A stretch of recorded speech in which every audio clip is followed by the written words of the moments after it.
All right. Well, why don't we pray and get it started? God, thank you for today. Thank you for this chance we have to talk about family, talk about parenting. And we believe that you made us parents intentionally, and you thought we'd be the best people for our kids. But it's also hard. So God, I pray this can be useful for helping us understand what they're going through and how to build relationships with them. In Jesus' name, amen. Amen. All right, as we're getting started here, I'm gonna mute all of us. Feel free to unmute yourself if you'd like to talk. But for now, I'm gonna keep us all quiet. So here we go. All right, and you were able to unmute yourself at any time. But we will have breakout rooms for discussion. So we're talking today about raising resilient youth. Now this is week 1 of 2. We're doing this again next week at 2 o'clock as well. A little bit about me. For those of you who don't know me, my name is Elliot. I am a pastor. A couple things though that are important. I have 2 kids. I have this is them making their smiling face while they're eating frozen yogurt. My wife Bethany, Victoria is 4, Season is 2. I have a degree in ministry, a master's in divinity, as well as a master's in counseling. And I think that is particularly relevant for this. I've had training in family therapy, family systems therapy, child and adolescent development. So we're bringing this all together to talk today about parenting. And I oversee Haven Youth Ministry at CBCCOC. We believe all kinds of people belong in God's family. We exist to help middle school, high school students explore the intersection of culture, identity, and Jesus. And our goal is to develop youth and disciples of Jesus who are committed to living for him, both inside and outside the church. So that's kind of where I'm coming from, helping us raise kids who will follow Jesus. But it's hard to do, and there are lots of barriers. So today we're talking specifically about mental health issues that our kids are facing. This is from the Surgeon General last month, 2 months ago now. He wrote, mental health challenges in children, adolescents, and young adults are real and widespread. Even before the pandemic, an alarming number of young people struggled with feelings of helplessness, depression, and thoughts of suicide, and rates have increased over the past decade. The COVID-19 pandemic further altered their experiences at homes, school, and in the community, and the effect on their mental health has been devastating. The Surgeon General issued a warning last year, the end of last year, which was the first time they've ever done this about mental health for adolescents, because it's a big pandemic and it's a big problem. So what we're going to be talking about is how we as parents can understand their issues and how we can help address it. One more quote before we jump into some discussion. This is from Gen Z Volume 2 by Barna, which just came out recently. I've been reading through it. It's a big study they did with thousands of Gen Zers, which I think are ages like 6 to 22, 23 now, somewhere around there. 3 out of 5 US adults, 61%, have experienced at least one adverse childhood experience, and traumatic experiences have far-reaching impacts into adulthood. With trauma so prevalent, Gen Z needs guidance from adult influences to navigate and cope with its potential fallout. Barna asked teens and young adults to indicate if they feel a particular event defined in the survey as leaving them with a sense of helplessness, terror, or distress, lasting more than a few weeks. 8 out of 10, over 8 out of 10, 82%, indicated that at least one of these experiences has caused them trauma. So odds are your kids have gone through stuff. And our goal as parents is to help them to be able to live faithfully after we're gone. And we want to help them also resolve some of the stuff they're going through now. We want to be available for them. So in a minute, we're going to actually have a bit of a discussion in breakout rooms. And we're going to ask the question, when your child is struggling with their mental health, how do you want them to feel about talking to you? When your child is struggling with mental health, how do you want them to feel about talking to you? So in a moment, I'm actually going to throw us in breakout rooms for about 5 minutes or so. And we're just going to talk together. What do you think about this? How would you want your child to feel about talking to you when they're struggling with their mental health, depression, anxiety, any other concerns they might have? How do you want them to feel about talking to you? Not necessarily how do they feel, but what would you like?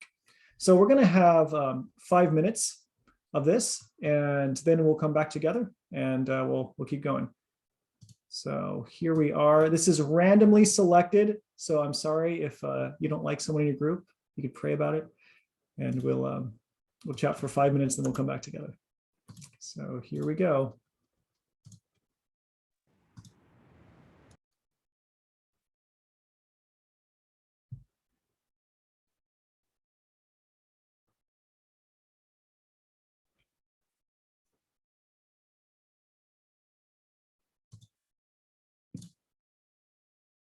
So we're thinking about when our child is struggling with their mental health, how do we want them to feel about talking to us? Imagine we've had lots of answers like we want them to feel safe. We want them to be excited about talking with us. We want them to feel loved and accepted, confident, but also we're not always sure how to create that kind of safety, that kind of space for them. So the main thing we're going to be talking about today is building trust through empathy. I'm going to talk about what that is. Building trust through empathy. So empathizing is putting ourselves mentally in someone else's shoes and connecting our feelings to their situation, showing them that we understand their emotions. So empathy and sympathy are a little bit different. Sympathy is seeing someone who's going through a rough time and saying, oh, that looks bad, I feel bad for you. Empathy is seeing someone who's going through a rough time and thinking, when was a time I might have had a similar emotional experience? Not necessarily that I've been through the exact same thing, because then we wouldn't be able to empathize with most people. But when was a time that I might have had the same kinds of feelings you've had? If someone, maybe they've lost a loved one, I'm not going to say, oh yeah, I lost my goldfish. It's not the same thing. But I might say, I know what it's like to feel a sense of loss. I know what it's like to wake up and to miss somebody. I know the sadness of having an absence in my life of someone I loved. So we can empathize even without going through the same thing. We're going to talk more about how to empathize in a moment, but empathy is a shortcut to building trust. It's a shortcut. It quickens the process. For my youth counselors, I'm always talking with them about how to empathize with their small groups, because empathy is a very fast, important way of building trust, of someone who gets me, someone who understands me, not necessarily because they've been through exactly the same thing, but because they're willing to try to connect to my experience. So empathy is a shortcut to building trust. We need to establish trust. We need to fight to maintain trust, because if the trust is there, you can talk about anything. But without the trust, you're going to struggle to talk about anything. Some of you have great relationships with your kids where they know that you care about them and they're willing to do it. And some of us were like, I'm not sure if my kids really come to me if they're struggling. And that's where we're at, and that's okay. So we're going to be talking today about how to work on some of these things. Also, it's as a side benefit, helpful for things like marriage, to be able to empathize and understand what someone else is going through. So here are some tools we have for this. Hebrews 4 kind of gives us an example. For we do not have a high priest, Jesus, who is unable to empathize with our weaknesses, but we have one who's been tempted in every way, just as we are, yet he did not sin. Let us then approach God's throne of grace with confidence, so that we may receive mercy and find grace to help us in our time of need. I think we all want our kids to approach us with confidence, knowing that when they have needs, they can experience grace and mercy from us. Jesus here, he can empathize with us. He can empathize with our experiences, the times when we were strong and also the times we were weak. We want our kids to be able to come to us during both times too. Not when just things are great, but also when they have real problems, when they've made mistakes. We want them to be confident knowing that we are someone they can talk to. For Jesus, for us and him, because we know he loves us, because we know he understands us and accepts us, we can confidently go to him, experience mercy, grace, and help. We can expect these things because we know he loves us and he can empathize with us. He's an example for us as parents, how we can be present in our kids' lives as we empathize with them with grace, with mercy, with help. Jesus always noticed people. This is one of the keys to empathy, is noticing people. John 5:6, when Jesus saw him, the man on the mat, lying there, learned that he'd been in the condition a long time, he asked him, do you want to get well? Jesus sees him and then he engages with him, asks him, hey, how are you doing? Do you want to get better? Is there anything I can do for you? Mark 10, looking at the man, Jesus felt genuine love for him. He looks at him. He sees that this is the rich young ruler, the rich young man. Jesus looks at him, he notices him, he sees his life, and he feels something for him. Matthew 9:36, Jesus sees the crowds, he sees them again, and then his heart is moved. He has compassion on them because they're harassed and helpless like sheep without a shepherd. Sometimes our kids are like this too. And then Luke 19:41, he came closer to Jerusalem. He sees them. He sees the city. He began to weep. Again, Jesus saw, he noticed them, and he allowed himself to be moved by their situation. He's an example of what it means to be fully human and fully God, the way human life is supposed to be, which is drenched in empathy, really full of noticing people and trying to understand where they're at, and then letting them actually impact us emotionally. So moving on to our next idea here, empathy is a learned skill. Some of us, it's naturally easy to do. We're like, yeah, I can have a good sense of how people feel. Some of us, like me, it's not as natural. I'm a little bit more analytical, a little bit more critical. As the pastoral staff knows, I have a lot of feedback. Empathy is harder for me. It's a learned skill, but you can learn how to do it. Show interest and give attention. That's the first step, is noticing, turning my attention towards someone. Notice and acknowledge how they feel without judgment. This is the hard part, without judgment. Our kids will come to us and they have something to share. And as parents, one of our main jobs is to guide their life. So it's so easy. They come to us, they share something. I give them the wisdom that I've learned and then expect them to be okay. Sometimes it works, but if I want to empathize, I first need to just let them talk. Just let them talk.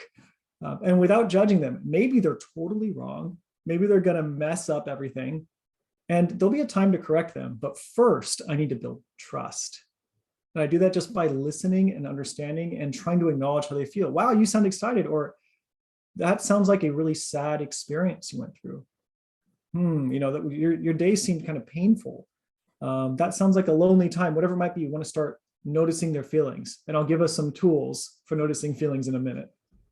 Share your emotional reaction. Talking about yourself without criticizing them. I heard you share that. I'm so excited you get to do that. Looking forward to your audition this coming week. Or, it sounds like you're really nervous about your audition, and hearing you talk about it, I'm kind of nervous too, but I'm looking forward to seeing what happens. Or, yeah, I'm sorry your class didn't go the way you wanted to. I know that meant a lot to you. And, I wish it did turn out differently, but I'm glad we can talk about it. You could share your feelings based on what they shared. And that's important because it shows them you care. And that's our main goal right now, is to build that empathy, to build the trust. And then we thank them for sharing. Thank you for sharing about that. And, I'm here for you. That's it. Reaffirm the commitment so that they know they can do this again, because we want to start building habits. Some of us, we have this habit in our family, and some of us, this is a new habit that we can build. But this is a habit we want to build into our family, because they're not our kids for a week, they're our kids forever. And they're probably going to outlive us. So we want to be building good habits. So how do I learn to recognize these kinds of things? I'm going to give us some helpful feeling words. Some of us, feeling words are super easy. And there's people like me who we need a chart. How do I feel right now? This is great. I love this one. This is basic counseling listening skills. Sachet. Sad, something hurts. I feel pain. It saddens me. Angry, something's wrong and I'm mad about it. Scared, something is scary. Something makes me afraid. Happy, something is good. Yay. Excited, I'm looking forward to something that's coming. And then tender, the feeling you get when you hold a baby. That's a tender feeling. Oh, hold a baby or a small animal that's not licking your face. I know that bothers me. That's the tender feeling of this is I feel warm. I feel close. I feel affectionate. So when your children are sharing something with you, you can, this is a very helpful list of what does my kid feel? Which one? Oh, they feel sad. I found it. I found the feeling word I can use. And for some of you, you can do this naturally. And then you can also think about yourself as you're empathizing. What feelings do I have in me? So these are some helpful feeling words to think about this. Next slide before we couple more slides, then we'll have some more discussion.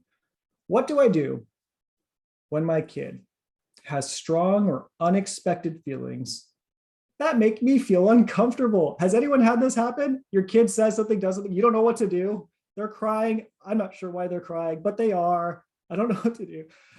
Keep calm. It's okay you have these feelings. I'm not going to freak out. Acknowledge their emotions. Go back to the empathy, right? Let's see, what is emotion? We'll go back a slide. Okay, there's one of these. Maybe they're sad right now, or maybe they're really angry right now. I might not know why, but I'm not judging, right? I'm acknowledging how they feel without judgment. There'll be a time for judgment, but not yet. So acknowledge how they feel. Go back to my slide. Stay present with them. Many of us will have a flight or fight response, flight or fight, where we either want to confront them and like shut their feelings down because we don't know how to deal with it, or we try to back away. We don't want to be involved, we're overwhelmed, or we just don't feel competent to deal with their feelings. Instead, we should stay present, be there with them, do the thing Jesus did of notice them, look at them, pay attention, allow ourselves to try to empathize, to feel what they feel. And then I have this saying that I learned in my counseling program: I refuse to be shocked. I refuse to be shocked. And I share this with my youth counselors, where sometimes, especially teenagers, they will share things with you. And it is shocking stuff, what they are doing in their free time, what their friends are doing, what they are saying, the ideas they have. And you're like, what? You're like, how dare you? Or you shouldn't do that. You're going to ruin your life. Refuse to display shock. Now, you might be internally freaking out. Happens to me all the time. I'm in youth ministry. They say something and I'm like, what? But on my outside appearance, I'm like, oh, wow, thanks for sharing that with me. And I'm trying to like stay calm, but I have to be intentional about that, because if I express shock and if I show that I cannot handle what they share, then they're not going to share with me. So I have to be a safe person to talk to. And for some of us, this is difficult, refusing to express shock. So the last slide here is we're empathize. It's listening with 3 ears. Listening with 3 ears. The first is, what are my attitudes toward this person? Because sometimes your kids just get on your nerves, right? Sometimes they do. I mean, they're wonderful. We love them. And sometimes we're like, I just don't want to see you for like 10 minutes. Is that okay? What are my attitudes toward this person? Because my attitude can get in the way of me listening. It can get in the way. If I'm mad at them or if I'm preoccupied, I might be a bad listener, but they might need me right now to hear them out because of their struggles that they're going through. So the first ear, I'm listening to myself. How am I? What are my attitudes toward this person? So the second ear is, I want to be in their position. How am I showing them that I'm tuning into them? If I were them, would I feel listened to? So maybe, my kid is sharing something with me and I am also doing this because it happens, right? I'm doing this, and my kid's talking. I need to stop and think, wait, is this a time where I need to be intentional and show them that they matter?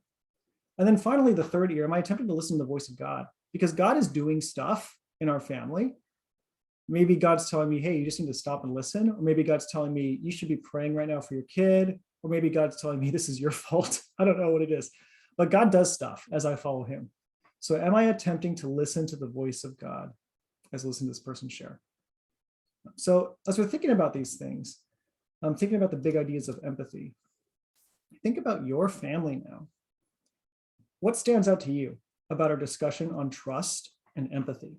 I'm going to send us back into our meeting rooms for a minute, back into our breakout rooms. We're just going to chat there. As we go back to our big idea of trust and empathy, and I'll review the main points again. We want to put ourselves in their shoes, the shoes of our kids, because they're struggling with stuff that we might not have dealt with.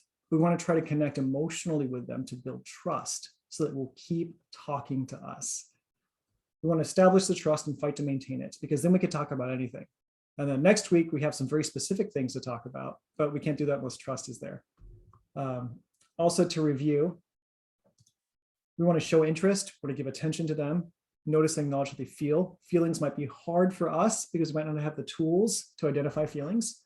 So we have some helpful tools: sad, angry, scared, happy, excited, tender. Very basic list, really helpful list. We want to stay calm, acknowledge how they feel, be present with them. And just think about, am I being a good listener right now? These are the basic tools, but I mean, sadly, we don't have like a how to be a good listener class as we get ready for our lives. So some of us, it's kind of catch-up work. So what I'm going to do now is I'm going to send us to our breakout rooms. And I want you to think about your family as much as you want to share, as much as you're comfortable sharing. What stands out to you about a discussion? Maybe you're like, yeah, my family, like, I think we've got the empathy thing down, but want to work on this and this, or this is totally new for us, or I think it's ridiculous. But I want to know, I'm interested in your discussions. So I'm going to send us back into our breakout rooms. I'm actually going to recreate them because we've had a few new people show up. I'm glad you're here. So new breakout rooms randomly made, and I'll send us. Next up, we are talking about love languages. Everyone see that okay? Yep. All right. So love languages. Generally, we have one or two love languages. Or your love language might not be the same one your child has. And this is the key. Your love language might not be the same one your child has, the same one your spouse has, probably not. To help someone feel loved, we must give love the way they naturally receive it. This might mean we need to adjust the way we show love depending on a family member. So for me, my love languages are physical touch and quality time. And it's really funny for my girls. For Season, my 2-year-old, as best I can tell so far, her love language is physical touch. So she'll like run up to me and she'll just like whack me or like jump on me or something. And like, I'll tickle her and she like runs away and then comes back so I can tickle her again. For Victoria, my 4-year-old, she's not like that. I'll tickle her and she'll be like, hey, stop that. But she'll want to do things with me. She'll want to like play with a ball with me and she'll invite me to do an activity. So I can't just love them the way I naturally want to do it. I need to do it in the way they receive it so that they will feel loved. Because otherwise I would try to express love and they would totally miss it and they wouldn't feel loved. And also I want to recognize when they express love to me, even if it's not a way I would naturally receive it. And also the same thing probably in your marriages as well, whether you have a mismatched love language. So what are they? What are the love languages we got? We have words of affirmation, saying words that build people up. So, hey, I think you did a great job with this, or I love this thing you did, or thank you so much. This was so meaningful to me, or we're using words to express love. There's acts of service, doing favors for the other person. My wife's love language is acts of service. So she loves it how I take out the trash. She loves it how I cook for her, those kinds of things. And I don't really like taking out the trash, but I do it because I know that that's her love language, is acts of service and doing things on her behalf. So that's one of the reasons, or one of the ways I've adjusted how I give love. It's not naturally how I'd want to give love. And when someone does an act of service for me, I'm like, oh, whatever, because it's not my love language. I don't appreciate it as much as I should. Gift giving presents. Someone who loves gift giving, they see something, they think, oh, I know someone who would love that, and I want to give it to them so that they know that I love them. They give them things, they bring things, they offer gifts. That would be the gift giving. Quality time, doing activities together. Hey, let's play a game together. Let's go for a walk together. Let's just do something. I want to do something and I want you there with me. That's the quality time. And there's physical touch, physical closeness, hugging, cuddling, that sort of thing, high fives, the physical touch love language. Now, odds are your kids have love languages you don't have. You're probably not exactly the same. So one of the areas we often see a mismatch is you express love, they don't feel loved. You're like, how come you don't see how much I love you? Because that's not their love language. So think about your kids. How do they naturally receive love? How do they naturally express love? And then our task as the grown-ups in the family is to adjust how we receive love and how we give love, so that we can show them that they're important to us. If their love language is giving gifts, what is something I could do like every week, something small to show that I've thought about them? Or if it's, quality time, can I set aside time every week or every day to intentionally be with my kid doing something they like to do, entering into their world? If it's words of affirmation, I want to be, constantly hunting for ways I can build my kid up verbally. What can I say? Is there any opportunity that I can find to say something meaningful and nice to them? Same for acts of service, same for physical touch. I'm going to be constantly looking for ways, and I'm going to be trying to look for ways that they express love to me so that I can appreciate it, because I want to feel loved too as a parent. It goes both ways. So this is an important part of building trust, is helping them feel loved the way they naturally receive it. And it also shows that you're willing to pay attention to them and to put effort into it. So with that said, I'm going to pause our recording and we're going to chat for a few minutes and I'll send us to our breakout room. All right. Is it showing my screen okay? Great. Okay, so finally, the next big idea is talking about attachment styles. Wow, so much info. I'll break it down. Don't worry. This is something that was like super meaningful to me as I was going through my counseling program. So attachment styles, how we connect in close relationships. Generally, you have one main attachment style. It's not like, ooh, finding out like your talent or something. This is something that's been an influence on you since you had your primary caregivers caring for you. From there, it's been developed by meaningful relationships you've had, romantic attachments, big friendships, close relationships. And it even reflects how we think about God. So there's some really cool spiritual formation implications that I've done with this too. But we're talking about parenting specifically. So there are 4 main attachment styles, and this is generally accepted in the psychology world, and it's compatible with Christianity as well, especially if you think about relationship with God. But the 4 styles, the first one that we're going to hit is anxious, the anxious attachment style. I'm afraid that if I fail, my parents will disapprove of or abandon me, so I must prove that I'm valuable and worth loving. Someone with an anxious attachment style, maybe they had a caregiver who was very performance-based, intentionally or unintentionally. Let's hang on, I'm having some issues on my screen. There we go. Maybe they had a caregiver who was always holding them to a high standard or threatening to disapprove of them for one reason or another. So they just basically learned, hey, if I want to receive love, if I want to feel worthwhile, I'm going to have to prove that I'm valuable and worth loving. So that's the first attachment style. The second one would be the avoidant attachment style. I don't know if my parents will act in my best interests. I must keep them at a distance and care for myself. This is someone whose caregivers, whose close relationships seem more distant. The people who should have cared for them just really weren't present as much. So they learned to take care of themselves, and they learned that they don't need to trust other people. I was actually on the phone with someone Friday. We were talking about this. This is something that was going on in their life, and we're talking about how connected their meaningful relationships, the relationship with God. But the avoidant attachment style is I don't know if the people who are supposed to be there for me are going to come through, so I'm just going to care for myself, and I don't need to feel close to them.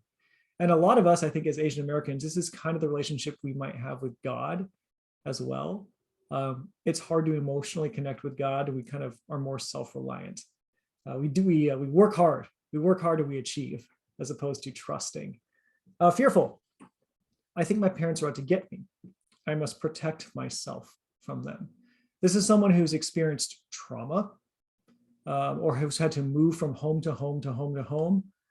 And they don't know that the person who's going to take care of them has their best interests. In fact, they think that they might be opposed to them, out to get them. And there's someone who is scary.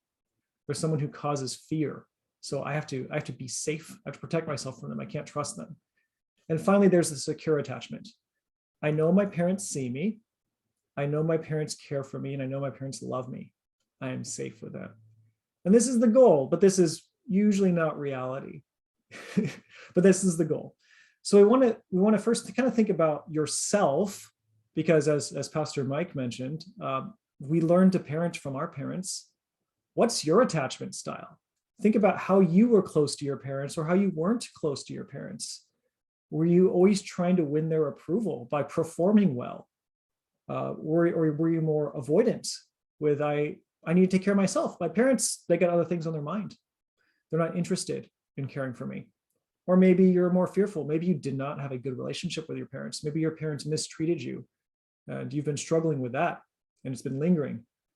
Or maybe you were blessed to have a secure, stable home of parents who were attentive to you, of parents who cared for you, parents who had good boundaries with you. It doesn't happen very often, but I praise God that we see it sometimes. Think about firstly your attachment style that also impacts your marriage, impacts your relationship with God, and it impacts your relationship with your kids. So with this in mind, how do I help my kids form a secure attachment to me? How do I help my kids form a secure attachment to me? Because that's what we want. We want them to have a secure attachment. There's two things they need. There's two things they need for that. They need attunement and containment. Attunement and containment. Attunement. Seeing a child's activities with delight. For a child to know that they are seen and celebrated. Every child, if they are going to develop a secure attachment, needs to know their parents see them, engage them, and want to protect them. Children experience shame when there are rules without relationship. A rigid and over-controlled system creates fertile territory for anger to emerge. So everything we've talked on builds on itself. The first thing we talked about was empathy, how to notice, how to see their feelings and respond empathetically. From there, we learned how to show them love. And now we're learning how to balance that with containment. So attunement, basically noticing them, caring about them, celebrating them. They do something, hey, that was great. I love that you did this. I notice you. I'm present in your life. I want to protect you. You matter to me. We're building up a relationship. An overly rigid home that does not have this relationship creates shame when there's discipline. So that's the first thing to think about. Some of you might be very strong on the attunement side. You care about them. You give them things they need. You're engaged with their life. You express feelings. Some of us, we just don't have the tools for attunement, or we're too busy to really stop and look at our kids and celebrate the things they do. But they need it. But then there's a second side. We can't just give them everything they want, right? There are times where we have to contain them, keep them safe, protect them, stop them from doing dumb choices. And that would be the containment part. Containment is the ability to say no to a child. Some of you are like, oh yeah, that's me, I got that. And some of you, it's actually hard and your kid's gonna run over you. Containment is the ability to say no to a child. Every parent needs to be able to say no and be strong enough to survive your child's critique and disappointment. Every child needs to know that their mother and father can survive their attack. Here's what this means. Some of us, we struggle with the approval of other people. We struggle with the approval of our kids. We want them to like us, and we can't say no to them. They are controlling the household instead of us. God's put us in charge. So we need to be able to survive their critiques. When they disapprove of what we say, we need to be able to get through it. Every child needs to know their mother and father can survive their attack. My kids need to know that they can throw their worst tantrum at me. They can, throw their worst anger at me. I can receive it and I'll be okay. Otherwise, they can never be themselves. They can never express their disappointment. They can never express their hurt. They'll have to perform for us because they have to protect our feelings. We want our kid to be able to be honest about how they really are doing so they know they can be honest with us. And finally, we want to empathize with the child that doesn't want the rule. So, you're disciplining your kids. They say, I don't like this rule, this and this. You say, yeah, you know what? I know you don't like it. I know this is not what you're hoping for. I know this is disappointing. I hate being disappointed too, but this is just the way we need to do it right now as a family. It's for your best, and someday you'll get it. But at the same time, I do know that this is hard for you. And I notice that. I see that in you. So we need both attunement and containment. We need to both notice our kids, celebrate them, spend time with them, appreciate their love languages, empathize with them. That's the attunement side. And we need the containment side of, there are sometimes I need to say no. It's okay if you disapprove of what I say. And I also recognize that this is hard for you, and I thank you for you doing your best to follow me, even though it's hard for you to do it. So I'm gonna pause this again. What do you think about this attunement and containment? So we're gonna have a chat, and then we'll send us back into. All right. So this is from Kara Powell of the Fuller Youth Institute and author of Sticky Faith. How can I make anxiety and mental health something that is discussable? It's been discussable at school, but less so at the church and at home. Before bed, fairly regularly, ask each of your kids two things. How are you doing? How are your friends doing? And additionally, I'd recommend asking your kids pretty frequently on a scale of 1 to 10, how are you doing with your mental health? 1 to 3 is fine. 4 to 5 handleable, 6 or more worth noting. Consider specific intentional ways to support your child if they say 6 or higher. So this is just an easy check-in to do with your kids. How you doing? How are your friends doing? How you feeling? A small step you can take. And maybe they'll say like, I'm at like a 9, but they don't want to tell you why. That's okay. Let them wait till they're ready to tell you, because if you keep being a safe person, they will learn to trust you. As we're wrapping this up too, I want you to remember, this is not about becoming like someone else who is a parent. Don't look at other parents and say, man, I'm just not like them. I'm not good enough. We start where we start. And for one reason or another, God thought we were the ones that should raise our kids. So we're going to trust him in that decision. And then we're going to do our best just to take the next step forward in teaching them how to follow Jesus. So for our homework today, you have homework. It's like your kids. You have homework too. Reflect on our discussions on empathy, love languages, and attachment, attunement, containment. And here's the big question. How do I need to grow as a parent so my kids can grow in their faith? How do I need to grow as a parent so my kids can grow in their faith?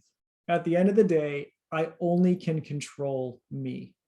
So if I want to change my family, the only person I can really change is me. And that will influence the rest of the family system when I change. How do I need to grow as a parent so my kids can grow in their faith? This could be something to talk about with your spouse if you're co-parenting together.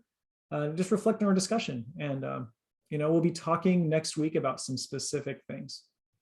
So as we're closing this, Pastor Mike, would you be up for praying for us to wrap up our time? All right, thanks. Sure. Let's pray. Father, we thank you, Lord, so much for Pastor Elliott and bringing everyone together here. Thank you, Lord, for the openness as well as a safe environment for people to share and express. And we want to pray over the parents that are here, as well as the parents that have not come to the workshop. Father, would you make sure that they are dwelling with you, that they are spending time, that they know that they are loved by God, that they are cared for by God in all these circumstances that are in. And sometimes they get very tough in a family. Thank you, Lord, for bringing them together as a couple as well. We do pray for some of the families that do have just one single family house parent. We do want to just pray, Lord, that you would also defend their time together as husband and wife. Would you help care for them? Would you help them to be on the same page? Would you help them to spend time praying with each other? Would you help them to discuss, talk, hopefully not too heated, as they share about what you're doing in their lives, but also how to love on their child or children. Father, would you help them to endure some of the tougher conversations, and sometimes when it's very hard. And I pray, Father, that for those that are experiencing these tough things at home, whether maybe someone shared about suicide, or someone shared about loneliness and depression, or just physical ailments, we just pray, Father, that you would be watching over them, that you would be caring for them, that you would be strengthening them, draw them close to yourself, Lord. Help them to know that you are there. Help them to also know that the body of Christ, that even in this openness and safety that was provided this afternoon, that it can, in fact, continue, and that we can be this church, this body of Christ together, that we walk through all the celebrations and joys, but we also walk through some of the tougher times of life. And so that when we do this together, that people would see that it would be a shining light, that people would on the outside see this and want to participate in it because it's something different than the world. We pray for our children, the youth, young adults, however you want to call them, or what we call them, but you, Lord, are working in them a great heart, a transforming life. We pray first and foremost they would know you as their Savior, as their Lord. We pray, Father, that you continue to help them through these areas and help us to help them through these areas. Lord, you placed us as parents during this life, during this time, for a specific reason. And so help us to say joyfully, thank you, Lord. Thank you. It's been a blessing. And it's been a hard time every now and then, but it's been overall a blessing. And we've grown to know you, Lord, and we've grown to know our family. And we're so thankful for that. Lord, would you bless the families here as we go from here? Hopefully we'll have some family time. Pray for Pastor Elliot, help him to prepare well, help him to have a good time with Bethany and the kids. And we just pray, Father, that you would just help him prepare for next week. And we look forward to sharing these discussions of what is going on and some of these tough things. And I hope, Lord, as I think as the older families or the ones with older kids, that we would also look to the younger families within our church and be able to be used by you in such a way to help the younger families. And to say, hey, you know what, I remember this, and let me help you with this, and just give you some advice. You can take it or not, but it's something that we know God is transforming and they needed to hear. And so do pray for that as well, because I know that'll bless the children's ministry and our church ministry. But thank you so much for these wonderful lives, wonderful people. Bless them. May be a worship to you. We pray this in Christ's name. Amen. Amen. Amen. Thank you. And, Minister Ruby, Pastor Mike, and I, we're here to help you out however we can. So let us know how you're doing as well. We'd love to pray with you, to give you some tools, to chat. So we'd be happy to be part of that. So yeah, have great weeks, and we'll see you next time. Thank you, Pastor Elliot. Thank you so much. Thank Thanks, you, Pastor everyone. Elliot. Good night. Bye. Bye-bye. Thank you. See Thank you. you. Bye. Bye-bye. See you. See you. See you later. Cool. Thanks, everyone. Great, great. Yeah. Hey, good job. Yeah, That was very good. good. Very helpful. Yeah, helpful. thanks, Pastor Elliot. A lot of fun. Always good reminders and good things. Yeah. Yeah, And so we can't wait to hear next week. Yeah, but this is a good foundation. yeah, hoping to give them the tools to do the next thing. Sure. Okay. Take some All good right. rest. See you. See you later. Bye. Bye.